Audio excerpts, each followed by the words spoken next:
Welcome to Infertility Stories, a podcast about what it's really like to go through infertility while you're still in it. Hosted by us, Miriam and Elise, two women who became friends through years of trying to conceive. Coming up on today's episode.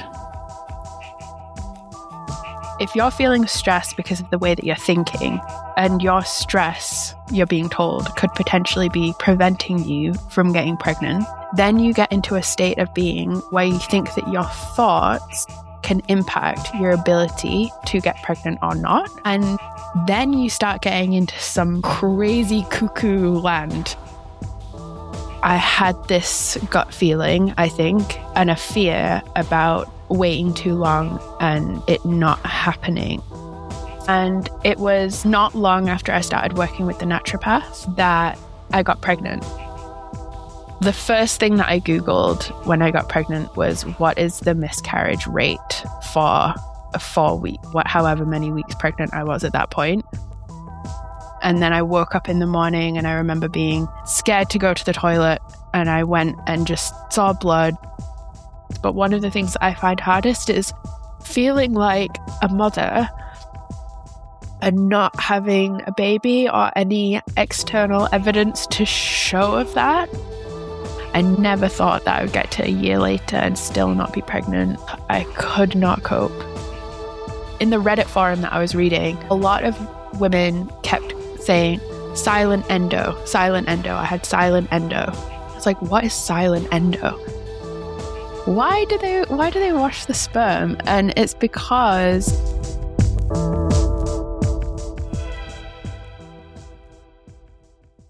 hello everyone, and welcome to today's episode. Last episode we did our first story where I shared my journey of trying to conceive so far. And today we will continue by Miriam sharing her story about trying to conceive. So it's promising to be a very interesting episode. Miriam, do you want to start by saying hi and introducing yourself? Okay, so hi everyone. My name is Miriam. I am 34 years old and I come from the north of England originally. I moved to Canada when I was 23 years old, and I moved there to be with my now husband, who is from Canada. We met on the internet when we were teenagers.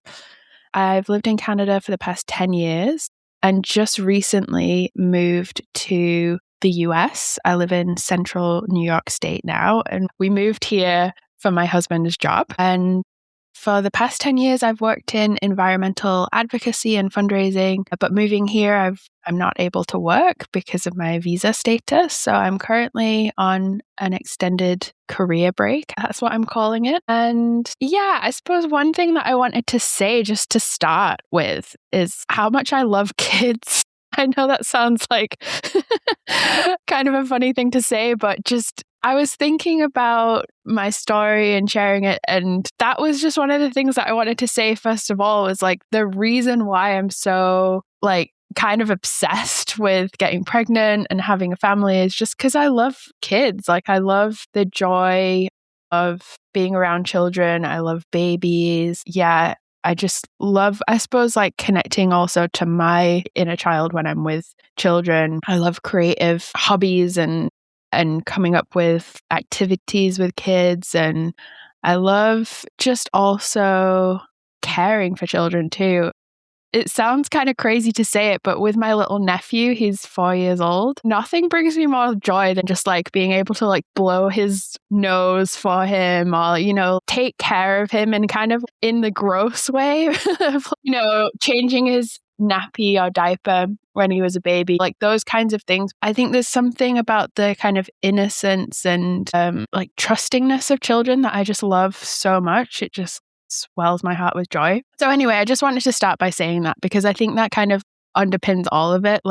This whole struggle is all for just the love and the joy of kids. And yeah, So that's a little bit about me. Yeah, that's amazing. That's great. I actually didn't know that about you, so that's really nice. Has this also always been this way? And have you always wanted to become a mother or not? Yeah, similar to you, it's just always been a part of me. My dad said, actually, the first time I got pregnant, the only and first time I got pregnant, he said, I always knew you would become a mother because of the way that you played when you were a child, that you would be playing with your dolls and be kind of looking after them. So I'd always be playing at being pregnant, playing at having babies, playing at breastfeeding as a child. So it's definitely always been something that I want. And I remember, similar to you, Elisa, you talked about wanting to be a young mother. And I remember my mum asking me when I was really young, like a kid, how old I wanted to be when I had children. And I remember telling her 24 years old, I want to be 24, which at the time as a child seemed ancient. But I knew that it was a lot younger than she was when she'd had children too. I knew that when she had me, she was 36. And I just had this sense of like, I wanted to be a young mum. It's interesting. Like I think a lot of people do this too, kind of measure their journey against their parents. Like I'm always thinking about like coming up to age 35 and approaching that age 36 when my mum had me is like, oof, that's the idea that I might pass that is very hard for me to think about. It's already hard thinking that at this age now, that I am 34 now, that my mum already had a 4-year-old with my sister. By now, I just kind of use her timeline as my barometer, and it's hard to have passed some of those milestones, when it's not what I'd planned. And again, similar to you, Elisa, in terms of why I'm now 34 years old and I wanted to have kids at 24, according to my, 6-year-old self. But I was thinking about that. Why, like, how did time go by? And a lot of it was, to do with finances and career stuff. Not necessarily for myself, because I got settled into a career fairly early in my 20s, but with my husband, he was doing a PhD, and it was incredibly financially unstable and insecure, and also just his job prospects were really uncertain as well. And it's hard to remember now because we just moved here and he's in a tenure track academic job and everything's kind of going well so far. But 5 years ago or however long it was, there was so much uncertainty in our lives. What country we were even going to live in, what continent, where we would have to move, if he would get a job. So there was just a lot of instability in our lives that it didn't feel kind of like a safe container to start a family in. But underneath all of that, there was always this sense of urgency from me. I had this gut feeling, I think, and a fear about waiting too long and it not happening. I think now, knowing how my journey has been, how things have unfolded, that there was a sense of inner knowing and an instinct there. That sense of urgency wasn't just in my head, but there was a real sense of something's not quite right here. I started cycle tracking a few years before trying to conceive, and I noticed taking my basal body temperature every morning, my chart did not look like the chart in the book. I wasn't seeing the things that I was supposed to see, like a clear temperature rise, a 14-day luteal phase, and combined with other health issues like chronic fatigue, migraine, painful periods, it just gave me an overall sense of something's not right. Yeah. So, what made you decide to start trying, and at what point was? We started trying once my husband had a job out of his PhD. So he got 2 years of funding. And that was the first sign that we got of some level of stability financially. It was the first time that he was earning an actual salary and we could kind of conceivably, the other great thing about that, the postdoc that he got was that it came with 1 year of fully paid paternity leave, which was just Nice.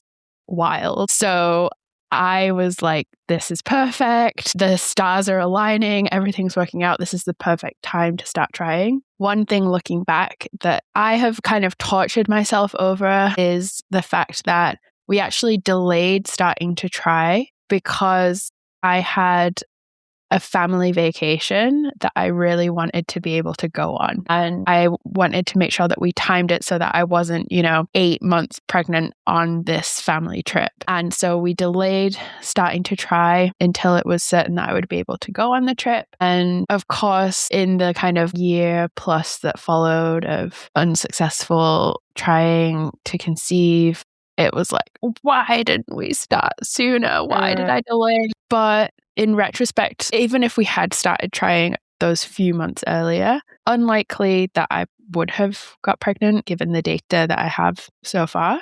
It likely wouldn't have changed anything, but it's just that sense of regret of like lost opportunity and kicking myself, which I'm trying to let go of.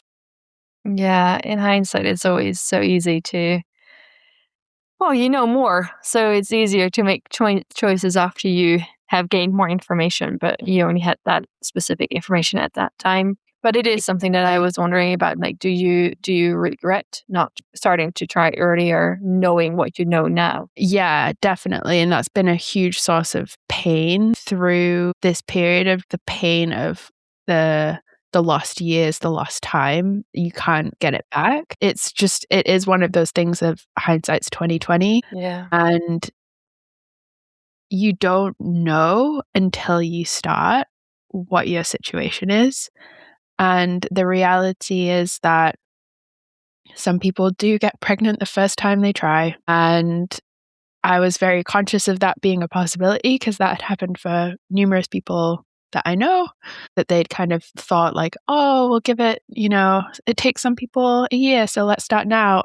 Surprise, it got pregnant first time and they're not kind of prepared for it. So I really wanted to be ready. But and I think that is one of the hardest things that I find with trying to conceive is the unknown. Like if someone could tell me the date or if I will ever get pregnant, 90% of the hardship would be taken away, honestly. Like, okay, maybe that's an exaggeration, but I've described it to you like this before, Elisa, but trying to pace yourself on a journey of an unspecified length of time is so challenging because your finish line could be around the corner or you could have another like 300 miles to go.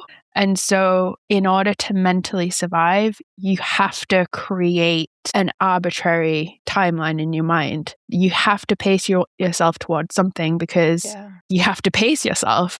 And so what happens so often that I'm finding is like, ask any single person who's trying to conceive, what is their imaginary timeline right now of going to get pregnant? Everyone's got one. They might even have a conscious one and a subconscious one. Like you might consciously be telling yourself, give it another year, but subconsciously you're like, in the next 3 months, So everyone has their imaginary timeline and we're all pacing ourselves on that imaginary timeline. And then when you surpass that imaginary timeline, I think those are the breakdown points where you're like, I paced myself to this length of time and now I've got nothing left to go past. Like, I thought it was going to be this long. I've got nothing left for this length of journey. It's really true. At some point recently, I was like, okay, this cycle, I'm surely going to be pregnant. And then I was thinking back on my 3.5-year journey before, and I was thinking, well, actually, it's not that long. It's not that bad. It's quite all right. Looking back, I was like, with the optimism of the assumption that you're pregnant, you're like, oh, that's all right. It was not that bad. But then when you're in it and you don't know how long it's going to take and you don't know, what to assume and how to plan your life. And as soon as you know this is the timeline, you can continue living your life, or you get out of this in-between state. This wanting something and you're not having it and not knowing how to pace your life because you have this, like exactly what you're saying with this vacation. Like you're not sure, can I plan this holiday or not? Can I plan this career change or not?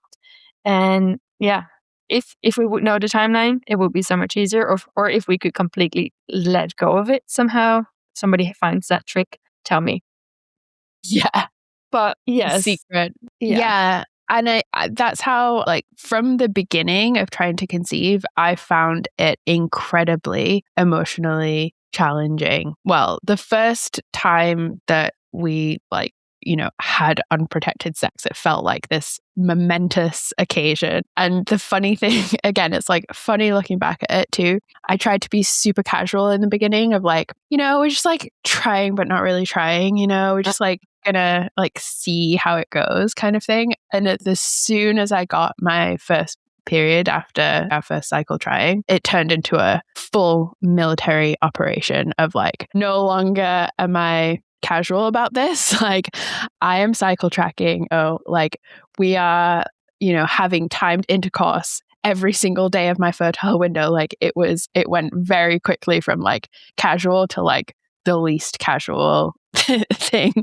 And I guess like it wasn't that many months in before I felt I was really struggling. That's when I reached out and you and I started talking, and I started talking with other people that were trying to conceive to just feel less lonely with it, because after so many years of wanting this so badly and then getting to the point of finally we can start trying and it's not happening, and people kept telling me it's only been 2 months, it's only been 3 months. And I'm like, yeah, but I just know that something's wrong. Like something is off and it's not working. And so after 6 months without success, I went to the doctor and I had this awful doctor's appointment where the doctor was very dismissive of, it's only been 6 months, like that's nothing kind of thing. Which interestingly, when you actually look into the statistics, most people will actually get pregnant in the first 6 months. And then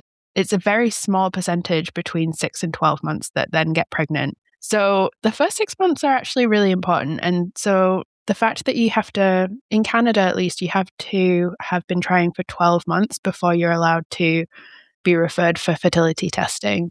So I went to the doctor a little bit earlier than that, and I was concerned about the things that I was seeing in my cycle tracking and my charts and things. And this doctor was incredibly ignorant. I was talking about the fact that I wasn't seeing a temperature rise in my chart like you would expect to see after ovulation.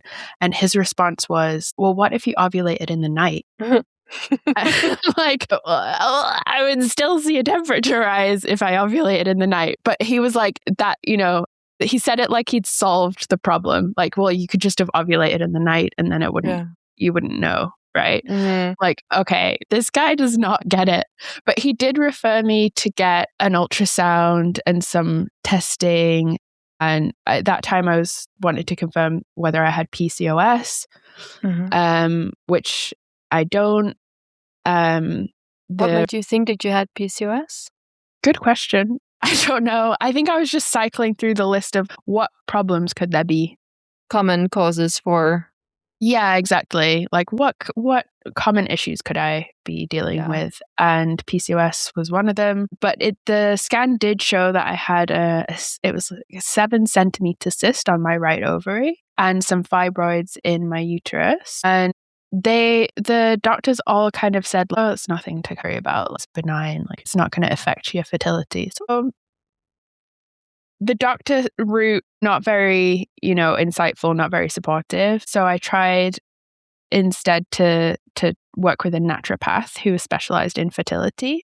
And the difference between seeing doctor for 10 minutes, super dismissive of my concerns, to spending an hour and a half, 2 hours with a naturopathic doctor who went over every single detail of all of my symptoms, ordered a bunch of different testing, which came back that I was showing signs of insulin resistance, had a vitamin D deficiency as well. Also, my thyroid was a little bit off. So she recommended a number of different supplements. She recommended that I started eating Brazil nuts for the thyroid thing, and that I start walking after every meal. So a minimum like 10-minute walk within 30 minutes of eating a meal. And also I increase my protein and stop snacking throughout the day so that I'm just kind of regulating my blood sugar, which in turn regulates a bunch of other hormones. And I did that quite rigidly. Like, I really took that seriously. And when I retested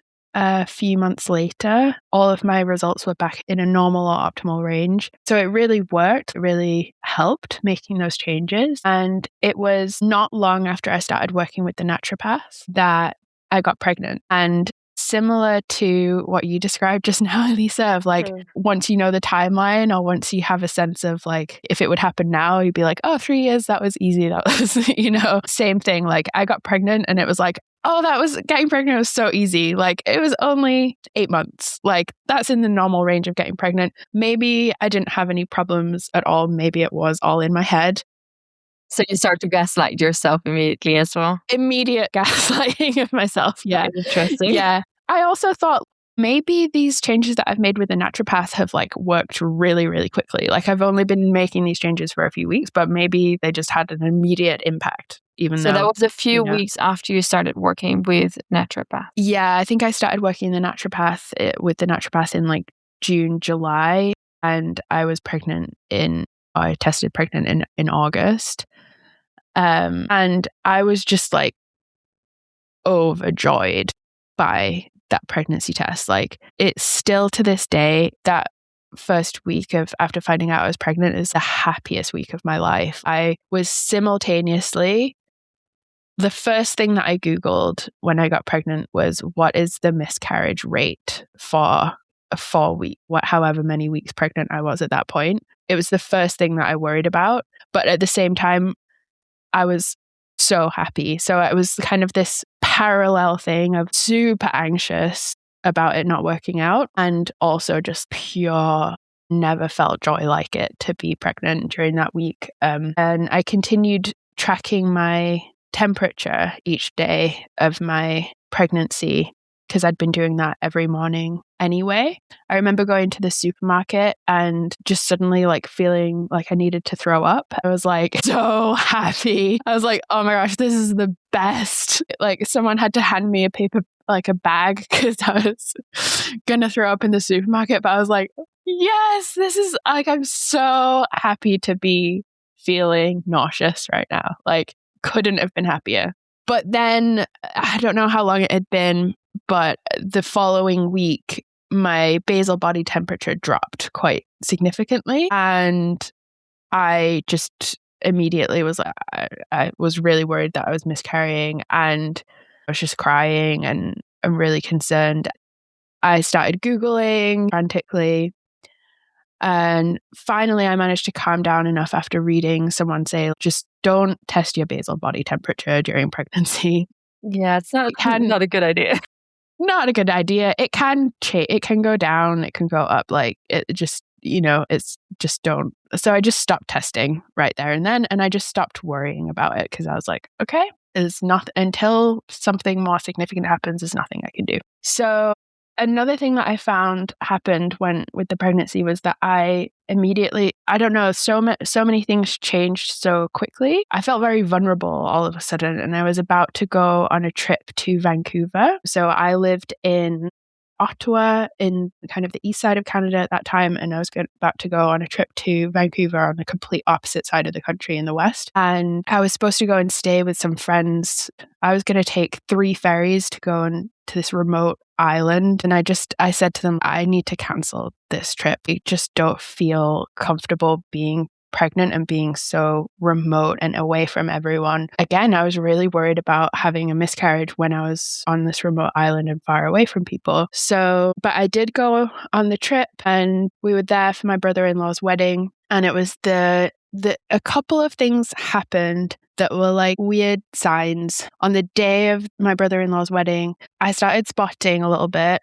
And I was like, you know what? This can be normal. Like, it can be normal to spot during pregnancy, so I'm not going to panic. But then that night, we were playing a game that involved me lying on the ground. And as I was lying on the ground, I kind of felt the first kind of signs of a migraine that I'd felt during my pregnancy. I hadn't had any migraine symptoms, and I have them quite frequently. So to not have them for multiple weeks was quite unusual. And then suddenly I had this migraine kind of come out of nowhere along with the spotting. So it was a bit like, oh, this is weird. And then I woke up in the morning and I remember being scared to go to the toilet.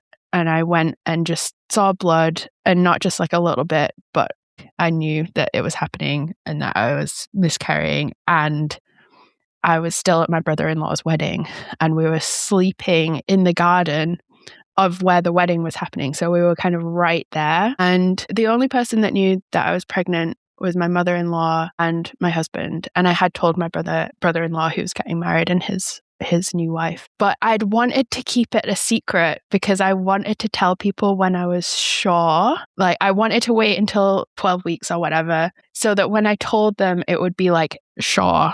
I just wanted it to be more certain. And of course, nothing is ever certain in pregnancy, but I just wanted it to be more certain. And it's interesting. That's something I've reflected on a lot since then, the fact that I didn't tell people about the pregnancy early on, because what I found was basically I had this very public miscarriage, right? Where I was at a family wedding and I tried to hide the fact that I was having a miscarriage because I didn't want to like spoil the wedding either. Like it's a happy occasion and there I am like having this horrible experience, but I couldn't really hide it. So everyone knew what was happening. But because I hadn't told people about the pregnancy, it was kind of, I think, this disconnect between, it's like I hadn't opened up the communication channel for people to then, if they couldn't have talked to me about the pregnancy, then it felt like maybe they couldn't talk to me about the miscarriage. And so there was, this kind of broken line of communication, and everyone was incredibly kind and supportive. But it just, having gone through what I've gone through now, I just would tell people sooner because, again, that was just my experience, that I felt like it would have been easier if everyone had known. And then when they found out about the miscarriage, that it just would have felt a bit different, I think. Logistically, it was challenging. To be far away from home. I started like bleeding heavily and I was in a lot of pain, and I had to fly back, and Tim, my husband, had to fly back home. And I found that I didn't know what to do or what to expect at all with the miscarriage. I started Googling what to expect and what was normal, and I didn't know whether I should go see a doctor or what to do. I didn't know if the amount that was bleeding was normal. It was just all very unknown. And I got back home from the trip and called kind of a non-emergency health line, and they recommended that I go to A&E, accident and emergency. But of course, when I get there, I'm triaged completely at the bottom of the list because it's not an emergency. So they recommended that we just go home. And I had an appointment with a gynecologist later that week to talk about the results from my ultrasound that I had had. So I decided to just The ultrasound was for the pregnancy or for something else? The kind of diagnostic ultrasound that I'd had that revealed that I had the cysts and the uterine fibroids. And then I had this follow-up appointment before I knew I was pregnant. So I showed up to this, I showed up to this appointment in like mid miscarriage, like still bleeding, with this gynecologist. But I got there and I explained to him what had happened, and he just looked at me with he just kind of like bulged his eyes slightly, but didn't say anything. He wasn't like, oh, I'm sorry to hear that or anything. He just kind of bulged his eyes and kind of carried on with the appointment. Didn't recommend anything and I'd read online it's a good idea to get an ultrasound just to confirm that all of the pregnancy tissue is passed so that you're not retaining anything and that there's no infection. So I get to the end of the appointment and he's not recommending anything. And I'm like, can you give me an appointment for an ultrasound or something?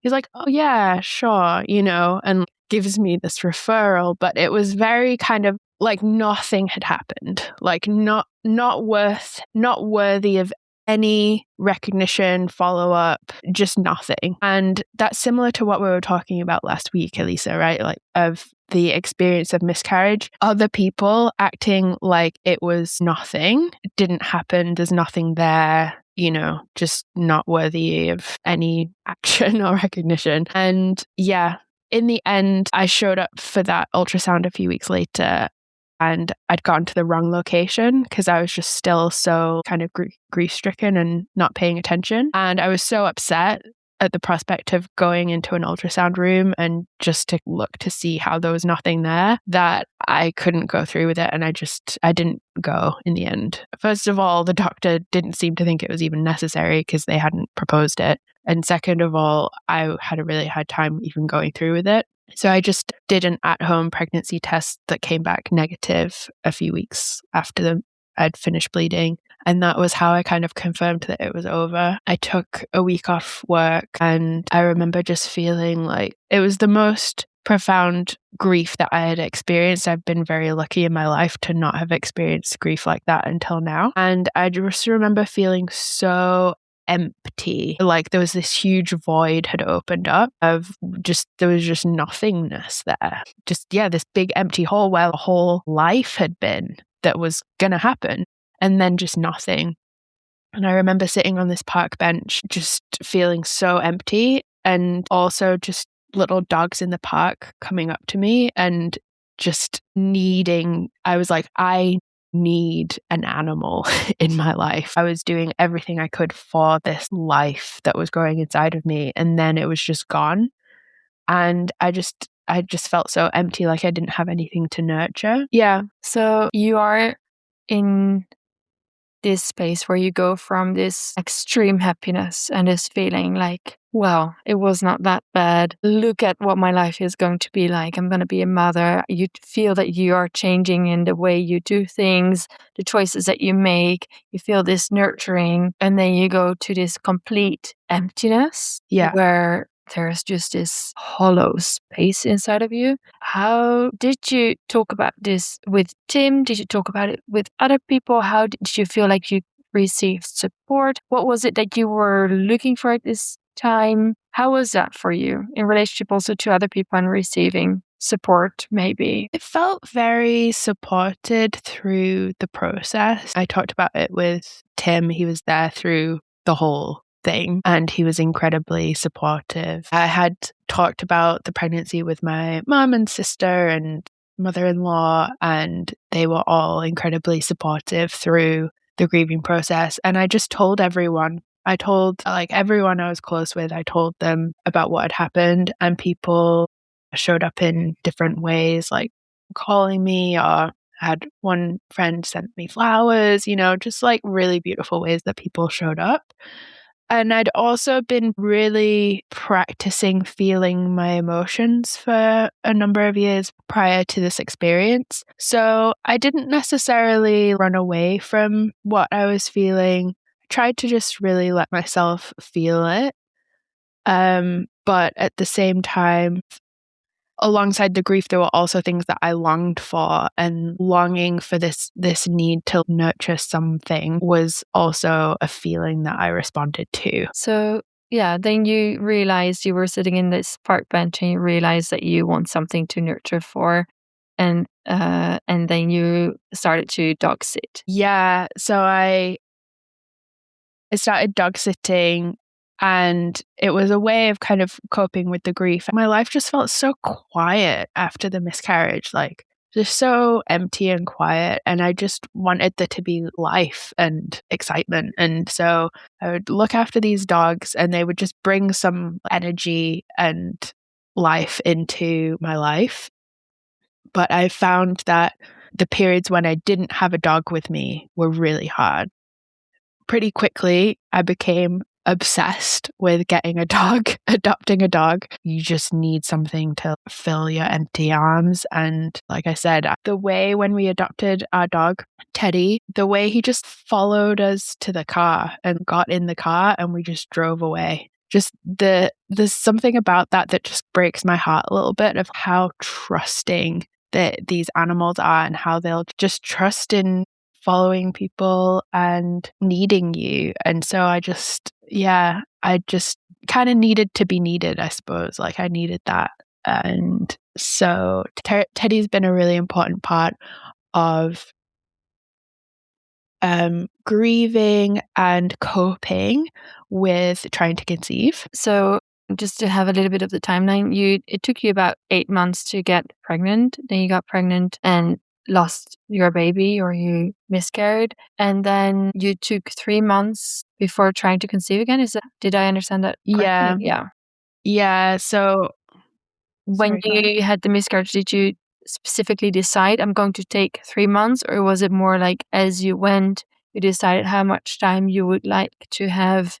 How was that process? Yeah, a few people recommended waiting, giving it 3 months. The naturopathic doctor that I was working with, I think I might have been seeing an acupuncturist at that time, a few different practitioners. I think it was probably good advice because emotionally, going back into trying to conceive after the loss, it would have been very difficult. It already was difficult when we started trying again. We started trying again so miscarriage was in September, started trying again in December, and it was around Christmas time. It was hard facing going through the holidays, getting to the end of a year and knowing I'm not pregnant, I'm not going to be pregnant. And I'd seen this viral video from someone online. They posted about wrapping a baby blanket and putting it under the Christmas tree so that next Christmas you'll have a baby.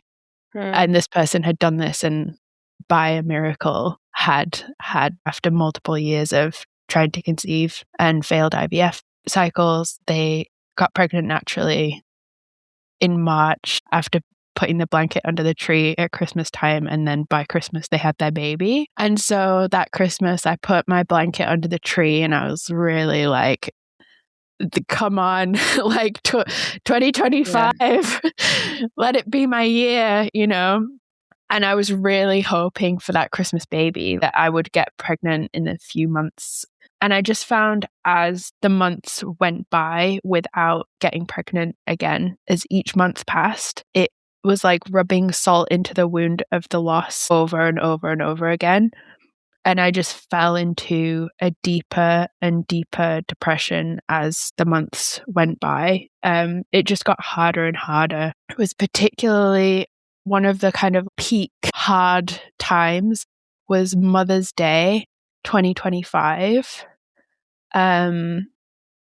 We went to church that day and it's a really beautiful thing that they do for Mother's Day. They do a blessing for mothers and they ask the mothers in the congregation to kneel for a blessing, and everyone else was stood and the mothers were kneeling, and I just was stood there just weeping because I didn't feel like I could kneel, but it felt so wrong to be stood up too. And that's like one of the things that I find the hardest there's so many hard things, but one of the things that I find hardest is feeling like a mother and not having a baby or any external evidence to show of that. And so that experience of being in this public place and not feeling able to kind of be publicly recognized for what I was going through. And the thing is that I think that like in the church, they would have happily had me kneel. It came from me in part. But it also comes from so many external influences that say that, like we've talked about, that what you've been going through isn't real. And that you don't count, basically. You don't count as a mother. Before, I was also wondering, you got pregnant in August, right? Yeah. So around that time, probably, I didn't count, but around that time probably would have been your due date as well, right? Is that something that you were aware of as the months passed? Very heavily. Again, it was my first time experiencing grief. And so now I understand so much more when people talk about the anniversaries of people's death or, certain dates and timelines. You enter into a cyclical timeline where the approach of certain dates, you can bodily feel it coming. I could feel the due date coming up. It was in May, and that's around Mother's Day. So it was like double whammy. The due date was in May, and I think I had to take a week off work during that time because the depression and the grief was like growing to such a point that I wasn't really functioning around that time, and I just needed to take time off. I think I also took time off when it got to the anniversary of the miscarriage in September. And again, it was so much harder because I wasn't pregnant again. I never thought that I would get to a year later and still not be pregnant. I could not cope with it. And I took another week off in September, mental health time off. And I started taking antidepressants at that time because I was really struggling to cope in 2025, basically. And I'd been to see a therapist. The therapist suggested that I might be depressed. And until that point, I hadn't really considered what I was going through could possibly be depression. So it was helpful. And it was also the first time that anyone had suggested that I might take medication for it too, which again, I hadn't considered. So those were two helpful things. And I did, after a few months delay, I did end up starting an antidepressant. But there was one thing that caused me to stop seeing that therapist. And it was when she started kind of chastising me a little bit. It felt like chastisement for how stressed I was and telling me that I needed to be less stressed if I wanted to get pregnant again. And I've heard that from multiple practitioners that I've worked with, people telling me that I need to chill out, basically. And I need to get control of my stress if I want to get pregnant. And in fact, one of the things that I had wanted to talk about in therapy was how much of a mind game that is. Yes, completely. Stress comes a lot of the time from your own thoughts, right? So if you're feeling stressed because of the way that you're thinking, and your stress, you're being told, could potentially be preventing you from getting pregnant, then you get into a state of being where you think that your thoughts can impact your ability to get pregnant or not. And then you start getting into some crazy cuckoo land of like magical thinking that can happen if I just think the right thoughts. And if I think the wrong thoughts, then I won't. It's just a total recipe to mess up your brain. Totally. And it's like this, it's this tricky part because it's not the case that your thoughts don't matter at all, or like how you feel doesn't matter at all, but you get in this tricky, weird place where you're tricking yourself and gaslighting yourself again into thinking things and thinking, okay, if I think this, you might start to think, okay, then I caused myself to have these experiences, and you get in a very weird space, which is not helpful at all. And it's in some ways, I think, healthier or more helpful to believe that your thoughts don't matter at all than to start thinking about them, because it's just, Yeah. And so often stress is very circumstantial and very hard to control. So the idea that you're supposed to eliminate stress from your life, this thing that is just in many cases just a de facto part of life, is just such unhelpful advice, even if there's scientific truth behind the role that stress hormones play on fertility, even if that's true. The idea that you could just like chill out and then you'll get pregnant is, I mean, I wish that were true, but I've tried chilling out and it hasn't worked. Yeah, then you get into the stories of just go on a holiday. Surely it will happen then. And yeah, of course, there are examples where it does happen when you go on holiday. I noticed this too with my pregnancy. I attributed so many things to, I did this and then I got pregnant. Yeah. And in retrospect, I'm like, that probably made no difference whatsoever, really. But at the time I was convinced, and I'm all for like telling people, like I did this and then I got pregnant. I want to like give everyone advice all the time. One of my toxic traits. And so that was a humbling experience to be like, well, maybe that had absolutely nothing to do with it after all. And I've tried all of these other things and none of them have worked. So in the end, it's just learning about like fertility. Infertility is so complex, multifaceted.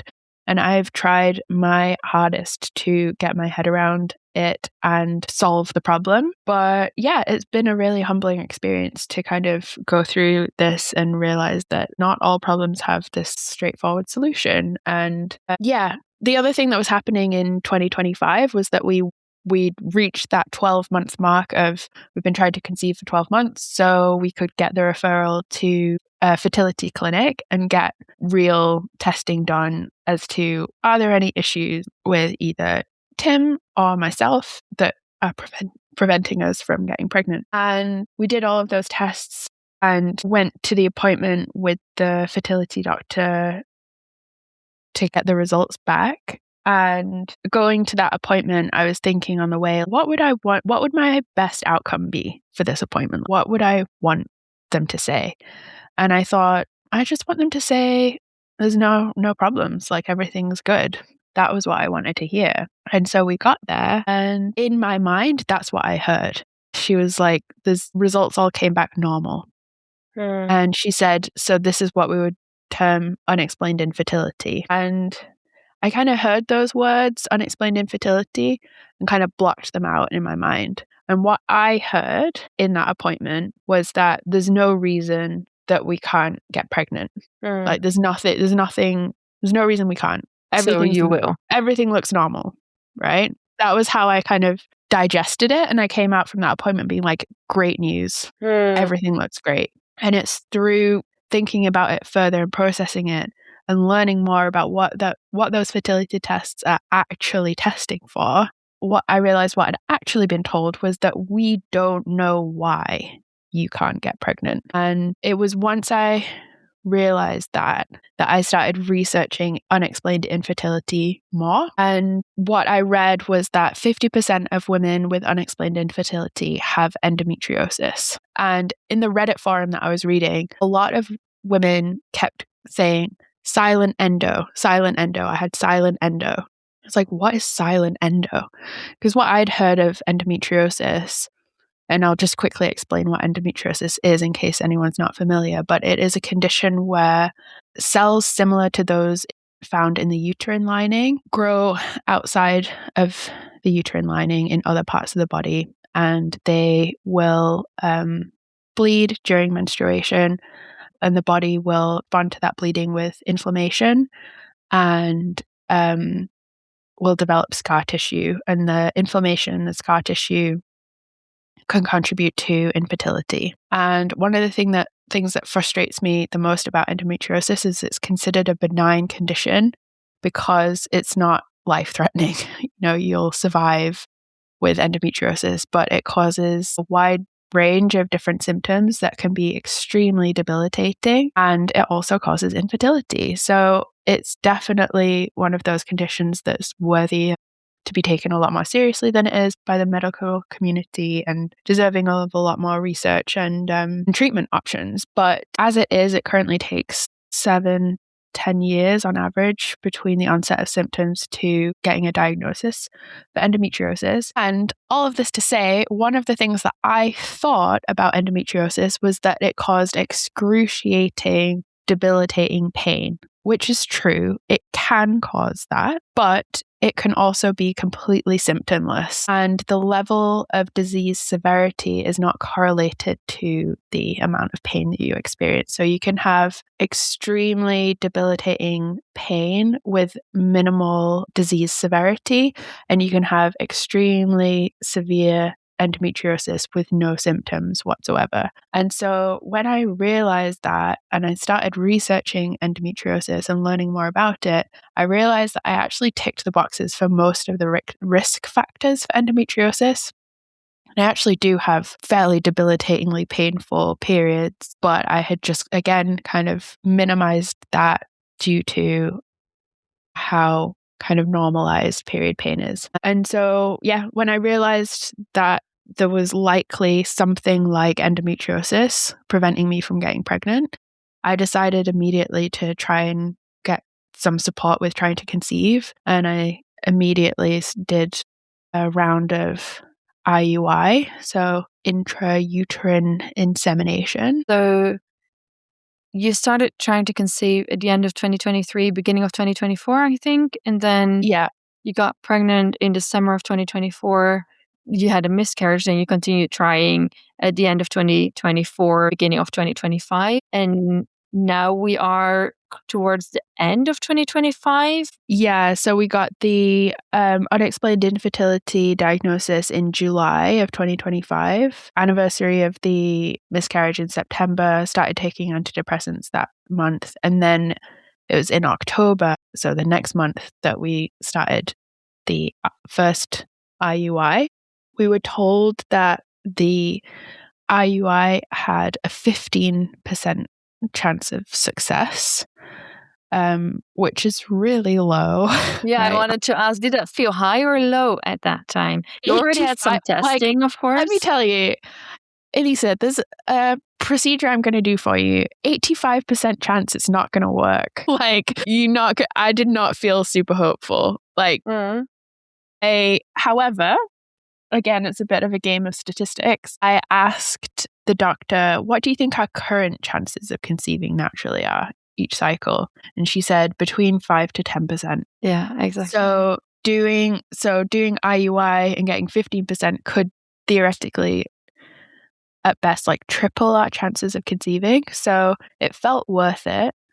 And the timing really aligned. We managed to get one of the last publicly funded rounds of IUI before the government money ran out for the year. So the timing really worked out. I mean, I won't go into too much detail about the IUI process. I can do in another episode if people are interested. But it was pretty straightforward overall. IUI involves taking some medication to stimulate ovulation. Then they take the sperm and they wash it, which I found really strange. Why do they wash the sperm? It's because, in case you want to know, I remember that you told me, and I didn't know this either. So yeah, it was very interesting. I've since continued to tell multiple people. Okay, so let's talk about it. I asked the person when she was inseminating me, why do they wash the sperm? And it's because only the actual sperm cells, not all of the other stuff that comes with semen, should go into the uterus. If any of the other stuff goes in there, it will cause a lot of cramping and pain. So yeah, when you're trying to conceive, all that's getting through the cervix is actually just the little sperm cells. It's microscopic what's happening. Yeah, so they wash the sperm. They call it the turkey baster method, where it was kind of cool. I got to see the tiny little sample of just the sperm cells in the test tube, and then they insert it through the cervix, and that's it.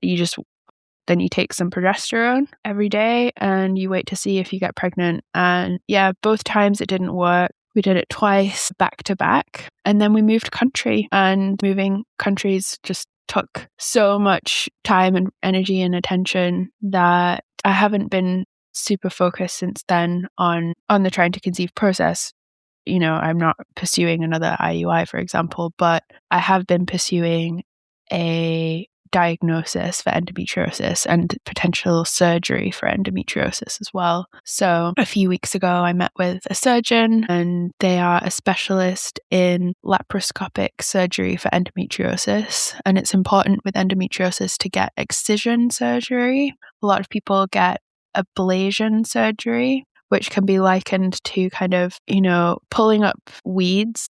You want to kind of really get to the root and pull out the weed by the root, and that's what excision surgery does. So that means cutting excision? Yeah, exactly. It means cutting out the endometriosis, the scar tissue, and the surgeon told me that they kind of approach it differently depending on the purpose of the surgery. So if the goal of the surgery is to try and improve fertility, they will be less aggressive in the surgery in removing everything than they would if it's for pain, where they'll try and get out as much as they can. Whereas when they're trying to preserve people's fertility, they want to manage the risk of damage to the reproductive organs. So where I'm at right now is my main focus is really on pursuing surgery for endometriosis with the hope that it could improve my chances of conceiving. And surgeon said there's no guarantees. So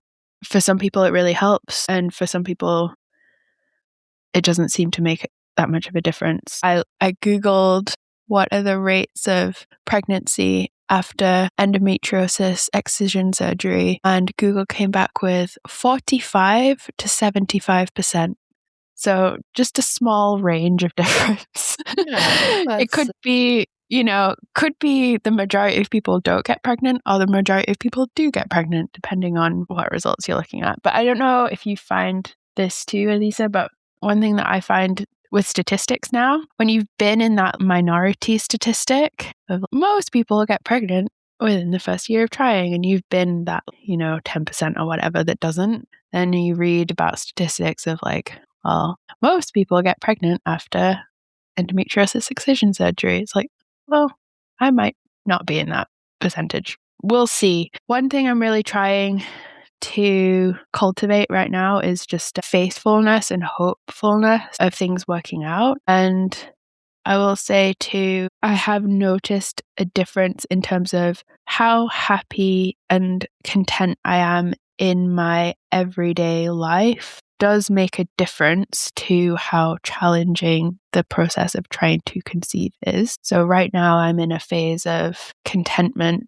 and happiness in life in general. Taking antidepressants was really helpful for me. And there's always that feeling of like emptiness or something missing by not having children, but it's more bearable when I'm happy in life in general. So that's one thing that I'm noticing right now. Yeah, that makes a lot of sense and something that I can relate to myself as well. You've mentioned timeline a couple of times where you say like the timeline that you have, you always have a timeline in your mind, but the timeline that you have in your mind makes a big difference. What timeline do you have in your mind consciously and maybe also subconsciously? I can't tell you what my true subconscious thinks because, let's see, I would say right now, my optimistic timeline is that I would get pregnant sometime in 2025. No, sorry. It's 2026.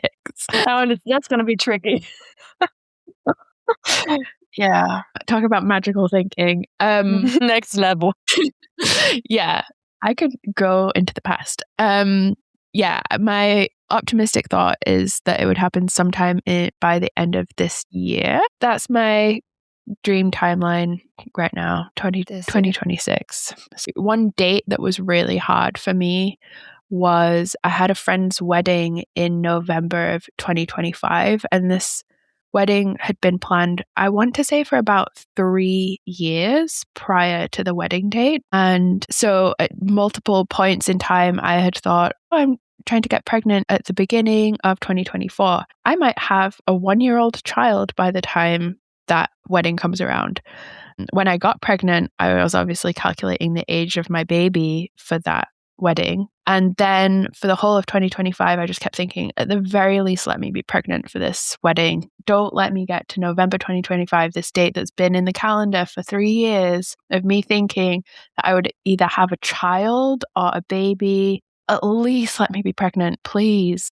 And get to that date, I'm not pregnant. And yeah, just those kinds of dates, those reminders of the timeline that you have can be so difficult. And I think that's one of the things that I'm grieving the most right now is just, it feels like the years are just slipping through my fingers. Just how can time go so quickly? Well, it's this constant reminder. You're planning the future, thinking what's going to happen. There's children around me that were not even planned yet when I started trying to conceive, and now they have siblings or multiple siblings. And yeah, it's just this reminder. Where are you at in your cycle today? I'm currently on my period and I'm doing okay with it. Usually day 1 of my period would be one of the harder days in my cycle, probably the hardest day emotionally. But this cycle has been easier. I think in part because I just truly did not expect to be pregnant whatsoever in this cycle. The way that I have found mentally to cope when we're talking about timelines is thinking of the furthest timeline that I can mentally cope with and working towards that and trying to minimize my expectation on a cycle by cycle basis. So trying to keep the flame of hope alive for the long term and minimizing the month to month hopefulness has been the coping strategy that has worked the best for me. Are there any recommendations or resources that you would like to share with people that have helped you? I'm quite sure that one of them will be It Starts with the Egg. Yeah. I was reading it today, or I was looking at the part about the coenzyme Q10 and about exactly what type she recommends. Do you take that? Yes. She recommends, it's called, I think, ubiquinol she recommends. Yeah. You take that? Yeah. It's so expensive. It's so expensive, I stopped taking it. Oh my gosh. Well, I started taking CoQ10 instead because it's just a normal one. That's a podcast episode. How much money have I spent on supplements? All the things I could have done instead of going to doctors, blood labs, asking for expertise, buying all the supplements. It's just so much money. Yes. Yeah. Okay. So your recommendation. First thing that I wanted to recommend was the book Taking Charge of Your Fertility by Toni Weschler, I think it's pronounced. It's kind of the ultimate guide to cycle tracking and understanding your fertility. And that was the first book that I read in starting out with trying to conceive and just understanding how our reproductive system works.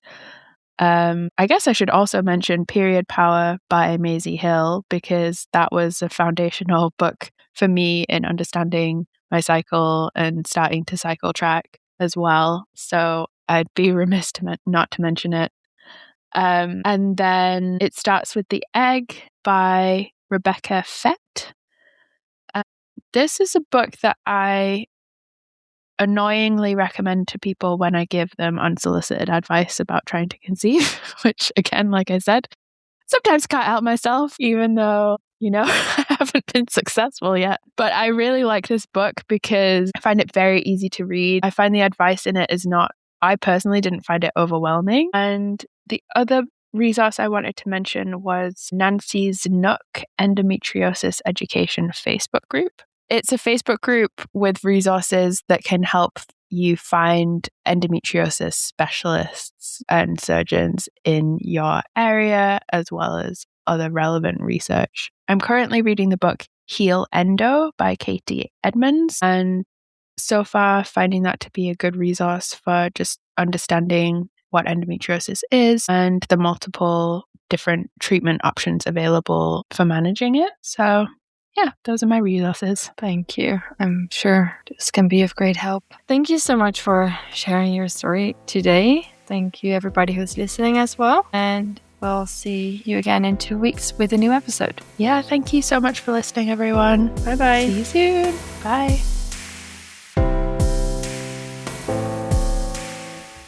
Thank you for listening to this episode. We hope you enjoyed it. If you did, please leave us a review on Apple Podcasts and Spotify, and share this podcast with a friend who is going through infertility. If you have any questions or would like to share your story on a future episode, please find us on Substack and Instagram. The links will be in the show notes. See you in 2 weeks.